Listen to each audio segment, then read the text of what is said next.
Hello, welcome to Vice Grip Garage. In this episode, we're back on the 54 Dodge here, and little HEMI in this thing did so good getting me home. It's about 200 miles, and well, I mean really I just shot gas down her and she made her back. So guys got to go ahead and reward on it a little bit, and I think that's got to start with the paint on this thing. But don't worry, we're keeping all this good patina.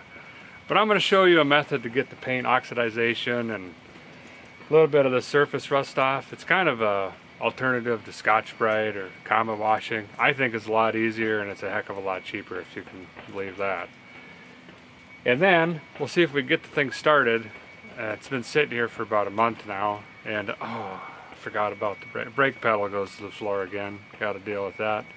And if we can get it to the shop, which I'm thinking we probably maybe 24% can, then we'll run the buffing machine down her. And overall goal today is get some shine here and there, keep the patina where we can. In fact, we're even going to linseed oil the hood here and try to preserve this heavy rust and where the metal's coming through, and just try to make her shine like a diamond, because I know it can. Man, this is a lot of work.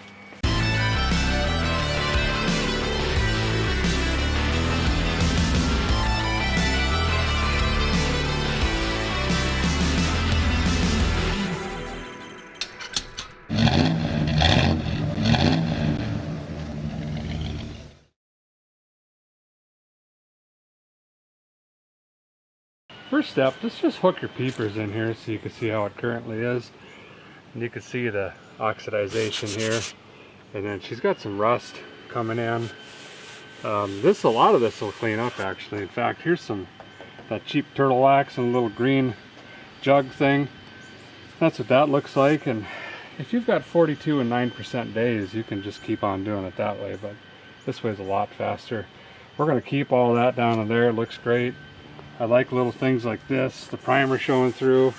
I want to keep all that, but it's this little light stuff I wanted to clean up here and get some shine on it. This is awesome. Really like the color here. I just want to get more definition down here, make that look a little bit better. And got some bare metal, and that's why we're going to do the linseed up here, is try to protect that a little bit.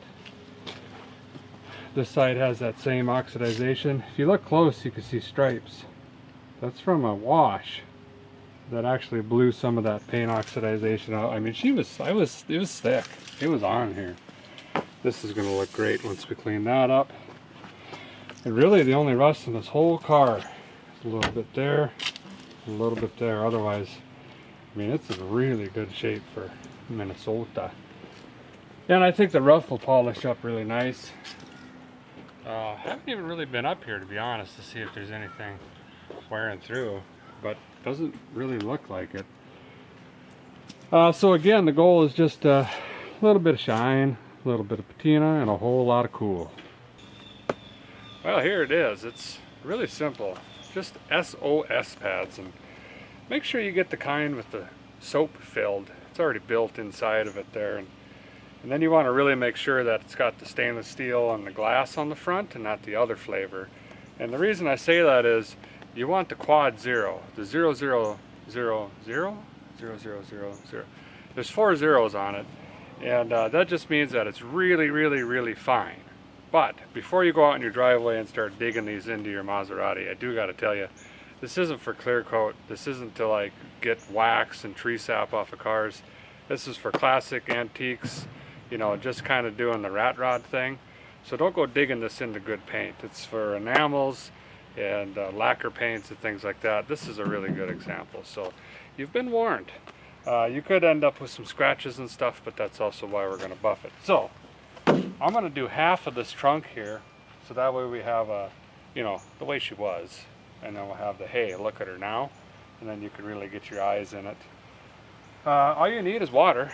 Just going to put a little bit of water on here with the old Gardon hose, and then get to work. She must be kinked up, but Bib's in the backyard and I ain't walking back there again. This should work just fine. Something like that. Come on. Yeah. Maybe if I save it and then go. No. Now don't dig here, fellers. We're not picking a wedgie out. Just let her glide on the paint and you'll feel it when she smooths up. Just move on to a separate area. And that soap will start coming out, and it's got some sort of science in it. It works good. I don't know. Get our line down the middle here. Something like that.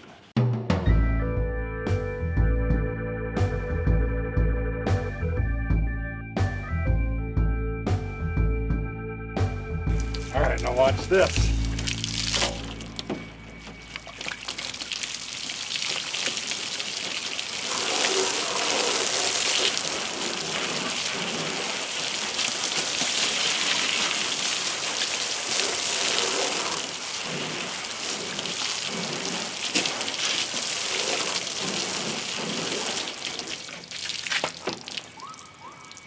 There you go. Pretty sweet. With any luck, after we buff on her, she'll probably look fairly close to that. We just got to be careful not to eat all the way through the paint. But this saves me from gumming up my foam pads and everything like that, having to clean them all the time. At least get all this top crud off, and then we can go buff on it a little bit later. So I'm going to keep on moving, and I got a lot of scrubbing to do, and I'll check in with you here periodically. Then we got to see if we get this thing started. Then I got to get it down to my shop. Then we'll actually buff it. It hasn't run in about a month. It's been sitting here, so it's gonna get a little dicey.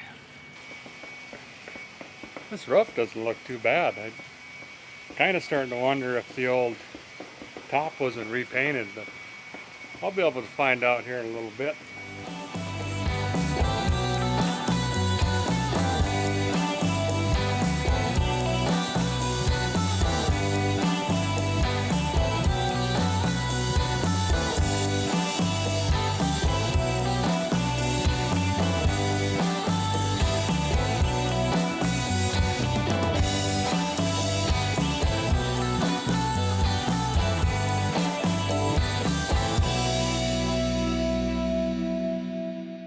Up here on the hood, guys got to be really careful when you see rust like that.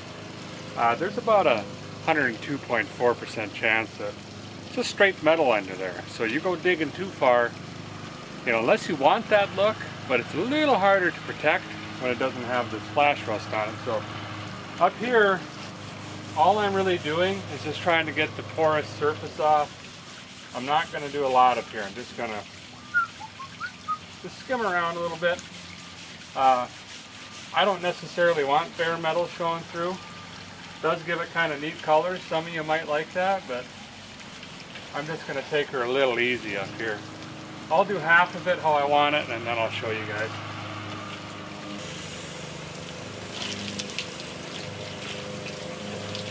There you go. You see just a little more blue over here, a little darker than this side. I think that's going to look really nice. Yeah, and I'll buff kind of in here where there's still paint, and then Linseed will take over from there. Kind of same here on this fender. I'll buff in here, and then just from the, you know, the down. Getting there. Just got, you know, this side over here to do, and then time to see if this thing actually fires up. Wanted to show you this part here. You can actually control, in a sense, how much a guy wants showing through. See where this primer is just starting to show through? If I really scrubbed, I can drag that brown color probably all the way down this body line here.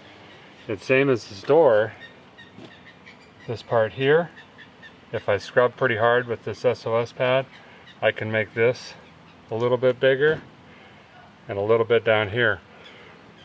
Some of you may want to leave her just how she is, and that's fine, but I kind of like that brown. So I'm going to dig in there a little bit, and also just to show you guys, if you want to leave it, just avoid it.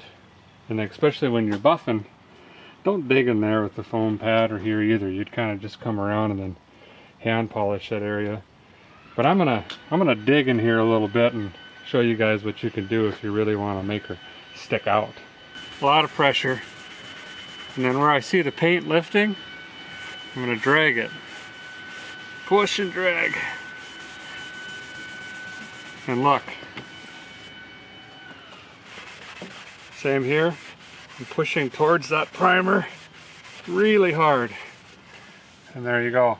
And then of course if you want to widen it, go the opposite way. So I'm going to make this a little wider, like that. And then I want random angles. So I'm going to go this way, that way, clean it up around top, this, that way, this way, there. Now I'll get some water and clean it off.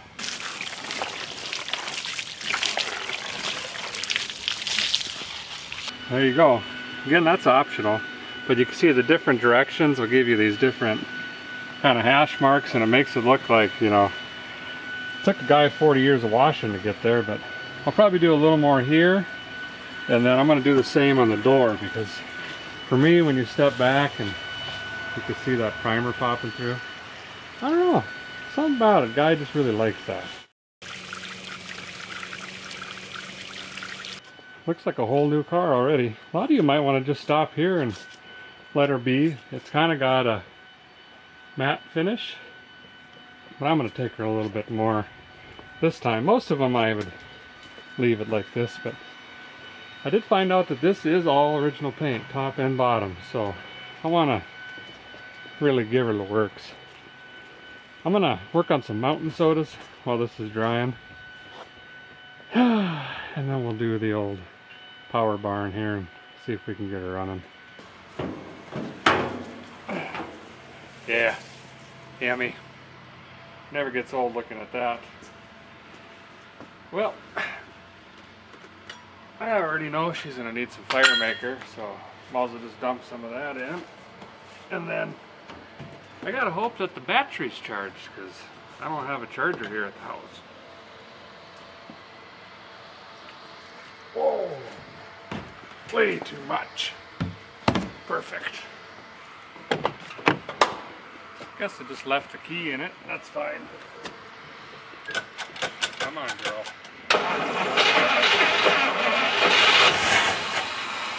Oh yeah, she's gonna run.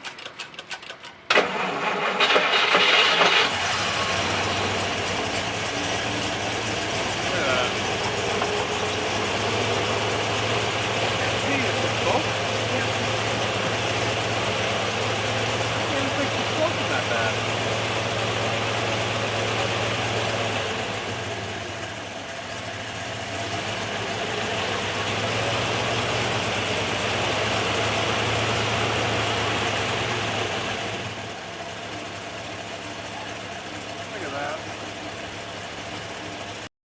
This thing is way too good for me. I gotta figure out that carburetor though, because the accelerator pump shot on it. So you gotta really ease into the throttle.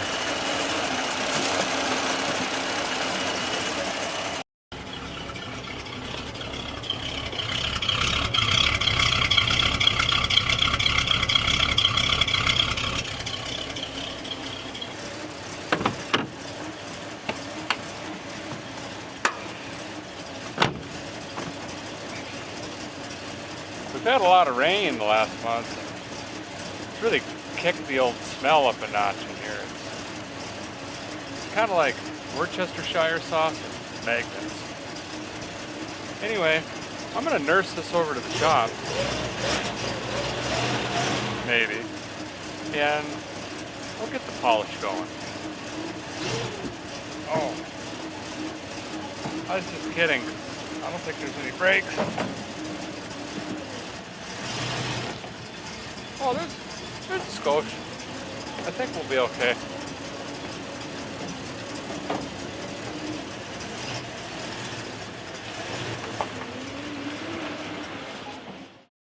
So the old breakalators here, pedals all the way to the floor. And I specifically remember filling that fluid all the way to the top, because that reservoir is right down there and she's a bugger to get to. But anywho, if she's low again, that means I got a leaking wheel cylinder or 12. So I'll have to deal with that eventually too, because, you know, brakes aren't needed, but they're just kind of nice sometimes. Every time a guy turns sharp, I get water just pouring in down here. So that's good. keeps the carpet fresh. Anyway, anytime I try to feed her the onion, she just,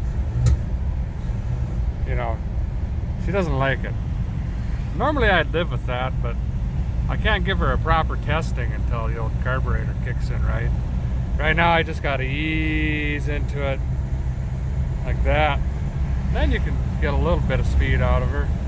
But if you try to give her the coal, she just does not like it.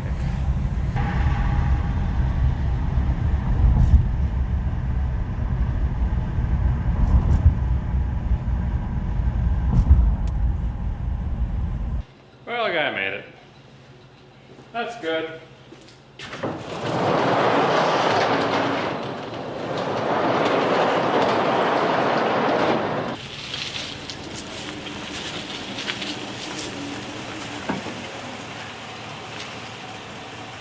Guy was digging some stuff out, and I think I found a smell. Got just a touch of mold here in the back seat, and you know, the best way to get rid of that is just dab it with some parts cleaner. And what's that going to do is just neutralize the smell in here, and it'll bring it back around a little bit. There we go. Smells brand new. Well, here's the gear for today, and great news is my budget is $26.38, and I came in under it. All you need is a really crappy foam pad that barely works, like this one that's got parts missing and stuff. And if a guy's smart, you don't even need to buy these. Just go down to Bob's Auto Body or whatever you got down on the corner there. Yeah, they'll usually give you their old foam pads and wool pads. Just be careful though, because wool pads actually bite paint. They're for, you know, the coarse stuff. And then there's different foam pads, and they're for polishing and what have you. And then for us like myself that are challenged in the old dome, I like this because it's got the scale on the side, and it says 3 swirl remover. That sounds nice. But for me, if I shoot it out of the bottle and it's sriracha or ketchup colored, that digs. And then if it's mayonnaise colored, you're down here on the bottom end of the scale, and that really polishes. So be careful if you get the sriracha, because that'll dig all this old paint right off, and then you're going to be mad. So I would start with something a little more less aggressive. Is that the word I'm looking for? Probably. And then go from there. And we're going to use this. I'm going to start with the old roof, and then work my way down. It is hot in here. Moses. I guess a guy can go on and take a second and give you my 4 cents about these here machines. There's 398,412 videos on the old YouTube's machine about how to properly use these, and what ends up happening is most fellers just get scared and they, you know, throw these off to the side and start using their hand, and don't do that. If you're working on junk like me, you don't got to worry about angle and pressure and speed and time of day and temperature of metal and blah blah blah blah blah blah blah blah blah. It doesn't matter, guys. Squirt your juice on here. I start slow, mainly so it doesn't get in my mouth. And then as it starts drying on the old paint, just speed her up a little bit and clean her off. But you don't got to get it perfect. You come back with the old snot rag and wipe her down.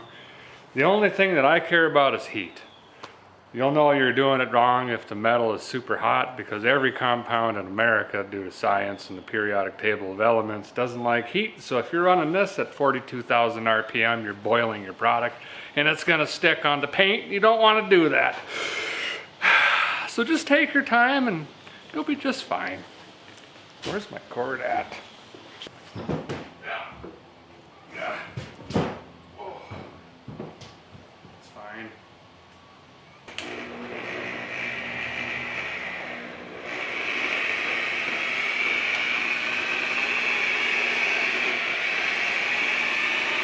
Give her a quick snort up here on the corner, and looking great, coming right out of it.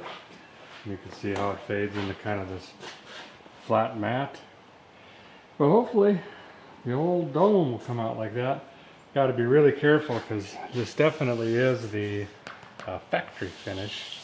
She's thin. I mean, it's been sitting outside and whatnot, so got to take her nice and slow, and she'll come out of it. Something worth mentioning. If you like your trim, especially if it's stainless, go ahead and tape that off. Because if you hit it wrong with the old Whirl Shine Pad here, she's going to scratch her up, and again, you're going to be mad. So I'm going to do the right thing and just eyeball it and not tape it. Again, I just smear it on like this, you know, whatever. Start slow, and then once I get her worked in, I'll bring her up.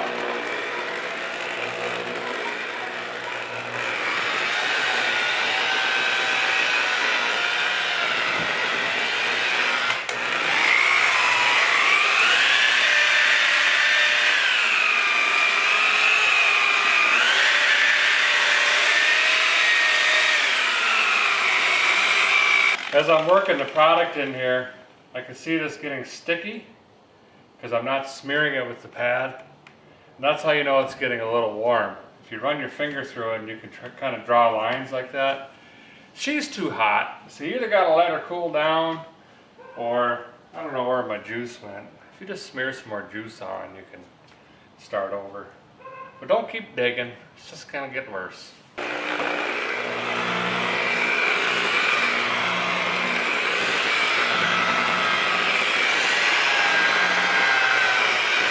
4 months later, we're getting there. Oh, got this side down and working my way this way. And I think the plan is I'm just going to kind of half it now. And then I'll snip her out and snag her back in. I just don't like working against the wall. I had the old camshaft fall on my head before, and dang it, that hurts. But I'm going to be really pleased with this. You can see it's not super shiny, but it's enough to, you know, catch a guy's eyeballs and you go, Moses, what was that thing? And I don't want it super shiny up here, because that linseed oil, when we do that, it's going to be kind of mattish, egg shellish. I don't know. It's half shiny. The parts that I intentionally exaggerated are looking pretty good. That's pretty much exactly what I was going for.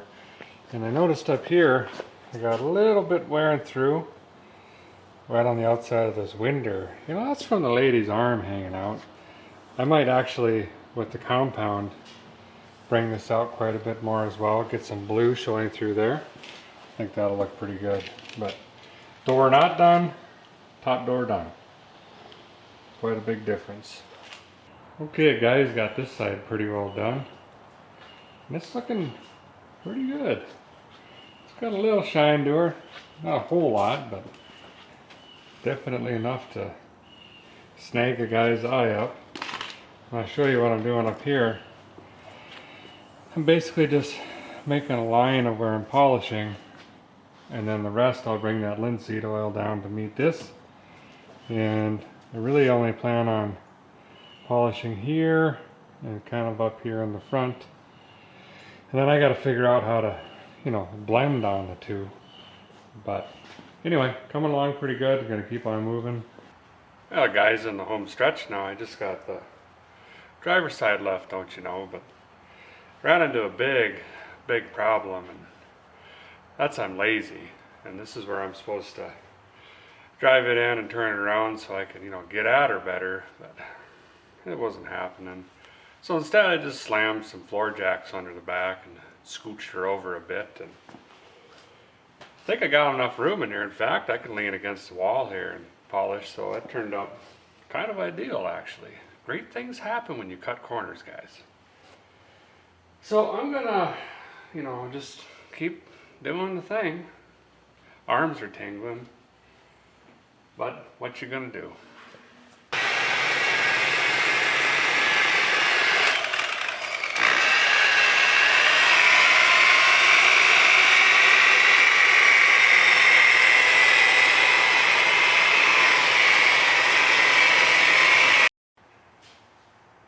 Went ahead and started on the hood here, did this side. I'll kind of show you the plan here. But you can see, trying to make this look as natural as possible, I really lightly kind of blended in the old compound and then just polished up the actual paint areas. See if I get the lighting better. Because then we're going to have to do the same with the linseed. Just kind of blend it off right here. So the linseed comes into the polishing compound, and then this side's obviously not done. This one's going to be a little trickier because there's more blue here, and then there's this piece here that I probably will polish all the way down to here, skip like this. Just because linseed over actual enamel paint, it's not going to last very long. It'll be pretty greasy and wet. And the fender's done, so same thing here, got a line just like the other side. We'll have to work that into play. And I'm getting really tired, so I'm kind of just jumping around to the easy stuff now. So I'll probably finish the hood and then go lay on the ground for 86 months and finish that up.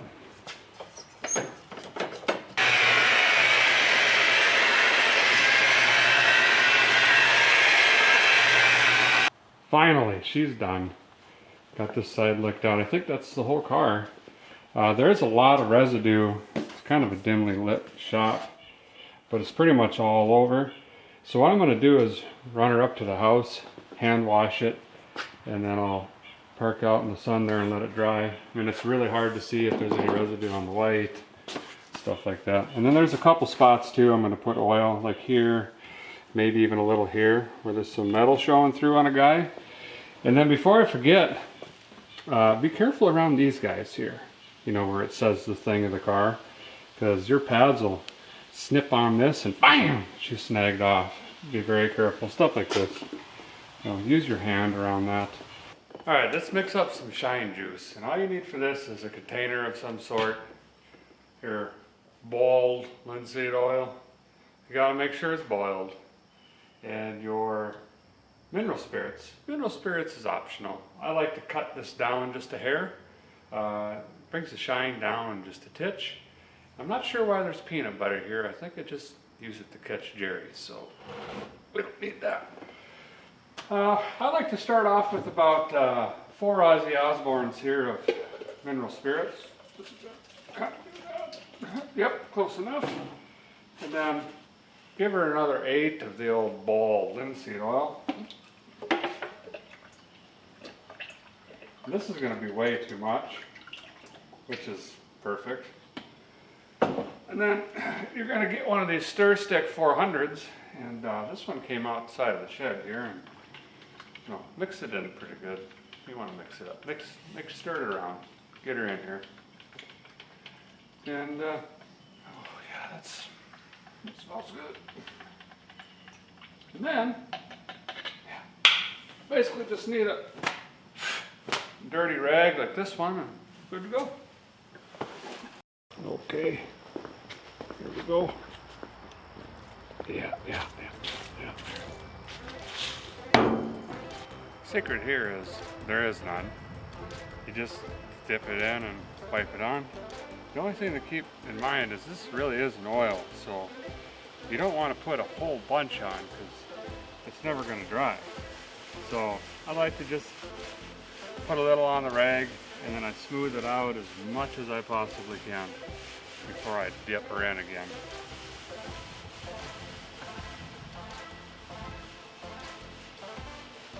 There we go. Right down to where we buffed.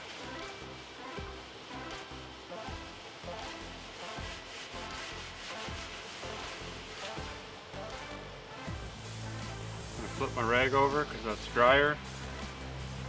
Kind of blend it in over here. Alright, just a small dab. You can see how little is what. And I'm not going to go down to this line yet until I can use all this up, and then we'll kind of schmooze her in.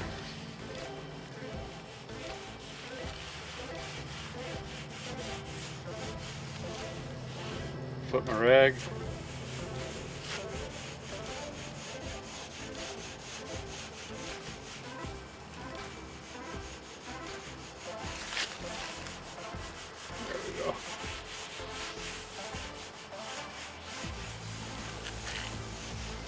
Kind of blends in nicely there. I don't know, I guess it's always easier to add more to try to get some off. So That's why I start with just a little tiny bit, and then I'll work it into the areas I need.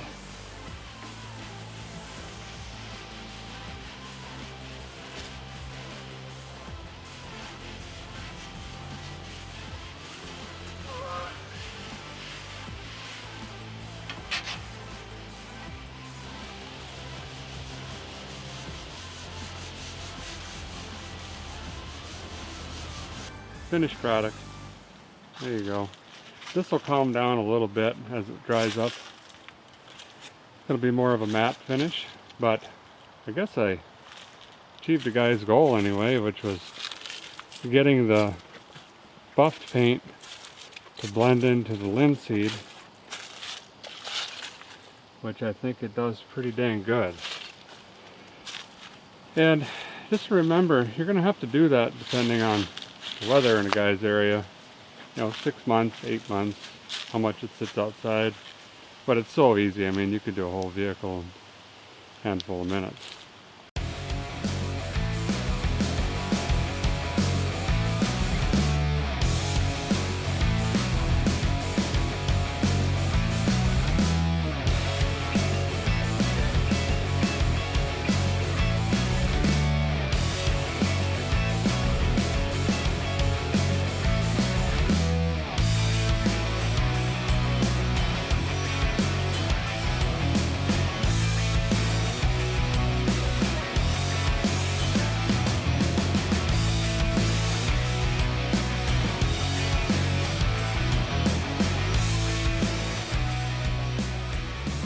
Moses, can't forget this step. There we go. That's going to do it for this episode, but we got a lot coming up at the Dodge here. We got gyps and tips, and got to fix the carburetor, suspension, brakes, and then she needs a proper testing. I really got to see what this HEMI does, so make sure you get subscribed and hit the notification bell. And if you got any other ideas or thoughts or stuff you want to see with the Dodge, bloop it down there too. Like to see that as well. Thanks for watching, guys. See you next time.